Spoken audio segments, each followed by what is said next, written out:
اعوذ باللہ من الشیطان اللعین الرجیم بسم اللہ الرحمن الرحیم الحمد للہ رب العالمین الصلاة والسلام علی اشرف الانبیاء والمرسلین سیدنا و نبینا و شفیع ذنوبنا و طبیب نفوسنا حبیب الہ العالمین ابی القاسم محمد و اہل بیتہ الاطیبین الاطہرین المعصومین الذین اذهب اللہ عنہم الرجس وطہرہم تطہیرا واللعنۃ الدائمۃ الباقیۃ علی اعدائہم ومنکری فضائلہم وغاصبی حقوقہم اجمعین اما بعد فقد قال اللہ تبارک و تعالی فی القرآن الکریم وقولہ الحق وہو اصدق القائلین بسم اللہ الرحمن الرحیم انما المؤمنون الذین آمنوا باللہ ورسولہ ثم لم يرتابوا وجاهدوا باموالهم وانفسهم في سبيل الله اولئك هم الصادقون۔ السلام علیکم ورحمۃ اللہ وبرکاتہ۔ سابقہ گفتگو میں ہم نے مختصر انداز میں جناب خدیجہ سلام اللہ علیہا کی قبل از اسلام کی زندگی کے حوالے سے کچھ معروضات آپ سننے والوں کی خدمت میں گزارش کی کہ زمانہ جاہلیت جو کہ ایک بے روح معاشرہ تھا، حیوانیت سے بھی پس درجے کا معاشرہ تھا، اس معاشرے میں بھی اپنی صلاحیتوں کو اور اپنے کردار کی پاکیزگی کو، اپنی طہارت کو جناب خدیجہ سلام اللہ علیہا نے منوایا اور باقی رکھا، جس کی بنیاد پر بی بی کو طاہرہ کے لقب سے یاد کیا گیا۔ اس باعظمت خاتون کا جو کردار قبل از اسلام رہا وہ بھی قابل دید ہے، اور پھر اسلام قبول کرنے کے بعد اور اسلام کا اعلان ہونے کے بعد جو بی بی نے کردار پیش کیا وہ بھی یقیناً قابل تحسین ہے اور قابل عمل ہے۔ معروف تھیں سیدہ اپنی تجارت کے اعتبار سے۔ قبل اس کے کہ میں اس طرف اشارہ کروں، جب عقد کا پیغام آتا ہے جناب ابو طالب کے ذریعے رسول خدا تک، تو حضرت ابو طالب علیہ السلام نے رسول گرامی قدر صلی اللہ علیہ وآلہ وسلم کو اپنے پاس بلایا اور جناب خدیجہ کے متعلق دریافت کیا کہ بیٹا آپ کا خدیجہ کے متعلق کیا خیال ہے۔ تو ڈاکٹر انصار الدین مدنی نے اپنی کتاب ام المومنین حضرت خدیجۃ الکبریٰ سلام اللہ علیہا میں یہ جملے نقل فرمائے کہ رسول گرامی قدر صلی اللہ علیہ وآلہ وسلم نے جناب ابو طالب علیہ السلام کی طرف دیکھا اور فرمایا کہ چچا، عرب کے اس بدترین معاشرے میں خدیجہ سے زیادہ پاک باز اور باعفت خاتون نہیں دیکھتا۔ یعنی زمانہ جاہلیت میں بھی بی بی کی طہارت اور عفت اپنے کمال کی منزل پہ تھی۔ یقیناً یہ فطرت کا قانون ہے اور قوانین الہیہ میں سے بھی ہے کہ انسان کا کمال، اس کی عزت اس کے کردار کی بنیاد پر ہے، جیسا کہ قرآن مجید نے سورہ مبارکہ حجرات کے اندر بھی یہ اعلان کیا ہے کہ انا اکرمکم عند اللہ اتقاکم، کہ اللہ کے نزدیک تم میں سے صاحب عزت وہی ہے جو صاحب تقویٰ ہے، یعنی جس کا کردار بلند ہے یقیناً اللہ کے نزدیک با کرامت و با شرف بھی وہی انسان ہے۔ تو اس اعتبار سے جناب خدیجہ قبل از اسلام بھی ممتاز شخصیات میں سے ایک شخصیت ہے کہ جس نے اس زمانے میں بھی اپنے کردار کو نمایاں رکھا اور اپنی ذمہ داریوں کو ادا کرتی رہیں۔ ملیکۃ العرب ہونے کے اعتبار سے جناب خدیجہ سلام اللہ علیہا چونکہ ایک مشہور تاجرہ تھیں اور تجارت کے پیشے سے وابستہ تھیں، اس اعتبار سے علامہ محمد اشتہاردی نے اپنی کتاب ام المومنین جناب خدیجہ سلام اللہ علیہا میں لکھا کہ کتنا مال تھا، کتنی دولت تھی، تو علامہ اپنی کتاب میں تحریر فرماتے ہیں کہ 80,000 اونٹ تھے بی بی کے، جو مال تجارت لے کر سفر تجارت پہ جاتے تھے اور محو سفر رہا کرتے تھے۔ 400 غلام اور کنیزیں تھیں جو جناب خدیجہ سلام اللہ علیہا کے امور کو دیکھا کرتی تھیں اور محل میں بی بی کے محل میں اپنے امور کو انجام دیتی تھیں۔ اس اعتبار سے دیکھا جا سکتا ہے کہ جس کے دسترخوان پر ایک ہی وقت میں 400 غلام اور کنیزیں کھانا کھا رہی ہوں، اتنے بڑے افراد کے لیے رہائش کا انتظام کرنا، اور کتنا بڑا وہ محل ہوگا کہ جہاں پر یہ 400 غلام اور کنیزیں رہا کرتی ہوں گی، اور پھر وہ 80,000 اونٹ جو پورے جزیرہ عرب میں اور بیرونی ممالک میں جناب خدیجہ کا مال لے کے جایا کرتے تھے۔ اسی تجارت کی بنیاد پر ہی رسول گرامی قدر صلی اللہ علیہ وآلہ وسلم کے ساتھ جناب خدیجہ کا تعارف ہوا، اور ورقہ بن نوفل کے ذریعے سے بھی بی بی تک وہ خبریں موجود تھیں۔ اور جب پہلی مرتبہ رسول خدا صلی اللہ علیہ وآلہ وسلم نے اپنے چچا سے خواہش کا اظہار کیا، جب 25 سال کی عمر تک پہنچے ہیں، اور چچا سے اظہار کیا کہ اب میں جوان ہوں، چاہتا ہوں کہ تجارت کے ساتھ وابستہ ہو جاؤں، اور میری خواہش ہے کہ اگر خدیجہ کا مال لے کر میں سفر کروں۔ اور اس اعتبار سے جناب خدیجہ سلام اللہ علیہا کے پاس جناب ابو طالب علیہ السلام تشریف لائے اور مال حاصل کرنے کی گزارش کی، اور کہا کہ میرا بھتیجا آپ کا مال لے کر تجارت پہ جانا چاہتا ہے۔ اس سفر تجارت میں جناب خدیجہ چونکہ پہلے سے ہی رسول گرامی قدر صلی اللہ علیہ وآلہ وسلم کے کردار کے بارے میں جانتی تھیں، بی بی نے اپنا غلام میسرہ اس سفر میں رسول گرامی قدر صلی اللہ علیہ وآلہ وسلم کے ساتھ روانہ کیا بطور خدمت گزار کے، اور اسے یہ احکامات تعلیم فرمائے کہ میسرہ پورے راستے میں ان کے کسی بھی کام میں مداخلت نہ کرنا، اور جو کچھ بھی تم اس سفر میں دیکھو وہ آ کر منو ان میرے سامنے بیان کرنا کہ تم نے اس سفر میں اس شخصیت سے کیا دیکھا۔ رسول گرامی قدر صلی اللہ علیہ وآلہ وسلم مزاربت کے قانون پر جناب خدیجہ کا مال لے کر تجارت کے لیے روانہ ہوئے۔ میسرہ ساتھ تھا۔ اس پورے سفر میں میسرہ ان معجزات کو اور کرامات کا مشاہدہ کرتا رہا، اور جب یہ قافلہ کامیاب سفر کر کے واپس آیا ہے اور رسول گرامی قدر نے آ کر واپس بتایا کہ آپ کا مال اتنا تھا، یہ پروفٹ ہوا، یہ سارا معاملہ بی بی کے ساتھ معاملہ طے کرنے کے بعد اب بی بی نے رسول گرامی قدر کو رخصت کرنے کے بعد میسرہ کو بلایا اور پوچھا میسرہ سے کہ میسرہ بتاؤ تم نے اس سفر کے اندر کیا دیکھا؟ میسرہ نے اپنی حیرانگی کا اظہار کیا کہ بی بی میں کیا بتا سکتا ہوں کہ میں نے اس سفر میں اس شخصیت کے بارے میں کیا کیا کرامات اور کن کن معجزات کو رونما ہوتے ہوئے دیکھا۔ میسرہ دیکھ کر کہتا ہے بی بی سارا قافلہ دھوپ میں چلتا تھا مگر یہ شخصیت کے سر پر ایک بدلی سایہ کی ہوئے ہوتی تھی، جس بھی سمت سے اس کا سفر ہوتا تھا، جس بھی سمت سے گزرتا تھا، درختوں کی شاخیں جھک جھک کر اسے سلام کرتی تھیں، جس پہاڑ کے قریب سے اس کی سواری گزرتی تھی پتھر اور سنگریزے تسبیح خدا میں مشغول ہو جاتے تھے۔ اور پھر بی بی اس سفر میں اس وجود بابرکت کی وجہ سے اللہ نے ہمارے مال میں اتنی برکت دی ہے کہ کسی قافلے کو آج تک اتنا منافع نہیں ہوا جتنا منافع اس سفر میں ہوا ہے۔ یہ سارا کچھ سننے کے بعد اب بی بی نے ورقہ بن نوفل کو بلایا اور ورقہ بن نوفل کے سامنے اس بات کو رکھا کہ ورقہ بن نوفل بتاؤ تم محمد بن عبداللہ کے بارے میں کیا جانتے ہو؟ تو ورقہ بن نوفل نے جیسے انصار الدین مدنی نے اپنی کتاب ام المومنین جناب خدیجہ سلام اللہ علیہا میں نقل فرمایا، انصار الدین مدنی لکھتے ہیں کہ ورقہ بن نوفل نے کہا کہ خدیجہ عرب کے اس بدترین معاشرے میں میں محمد سے زیادہ کسی کو بھی امین نہیں پاتا، کسی کو دیانت دار نہیں پاتا۔ عرب کے بدترین لوگ بھی اپنی امانتیں محمد بن عبداللہ کے پاس رکھتے ہیں، بنی ہاشم کی جان کے دشمن بھی ان کی صداقت اور امانت کی گواہی دیتے ہیں۔ اب جناب خدیجہ نے کہا کہ کیا کوئی ایک ایسی چیز ہے، کوئی ایسا عیب ہے جو تو بیان کر سکے؟ تو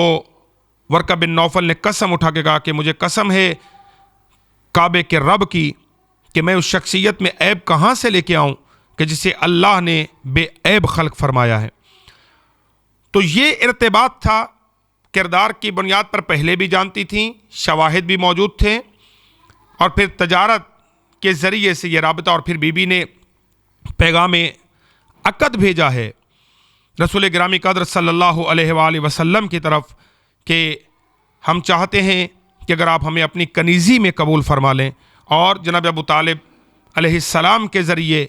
یہ عقد وقوع پذیر ہوا۔ جناب خدیجہ کی طرف سے ورقہ بن نوفل وکیل بنا، اور رسول گرامی قدر صلی اللہ علیہ وآلہ وسلم کی جانب سے جناب ابو طالب علیہ السلام جو ہیں وہ وکیل رسول کی حیثیت سے جناب ابو طالب نے خطبہ نکاح پڑھا، اور اس اعتبار سے یہ عقد مکمل ہوا، اور جناب خدیجہ دلہن کی صورت میں، زوجہ کی صورت میں رسول گرامی قدر صلی اللہ علیہ وآلہ وسلم کے عقد میں آ گئیں۔ اب ہم اگر اس پہ غور کریں تو جناب خدیجہ سلام اللہ علیہا کی زندگی کے بہت بڑے بڑے اعزازات ہمارے سامنے آتے ہیں۔ یہ وہ پہلی شخصیت ہے کہ جسے زوجہ رسول ہونے کا شرف حاصل ہوا۔ دوسرا شرف اس بی بی کا یہ ہے کہ یہ وہ واحد زوجۃ الرسول ہے کہ جسے 25 سال رسول خدا صلی اللہ علیہ وآلہ وسلم کے ساتھ گزارنے کا موقع نصیب ہوا۔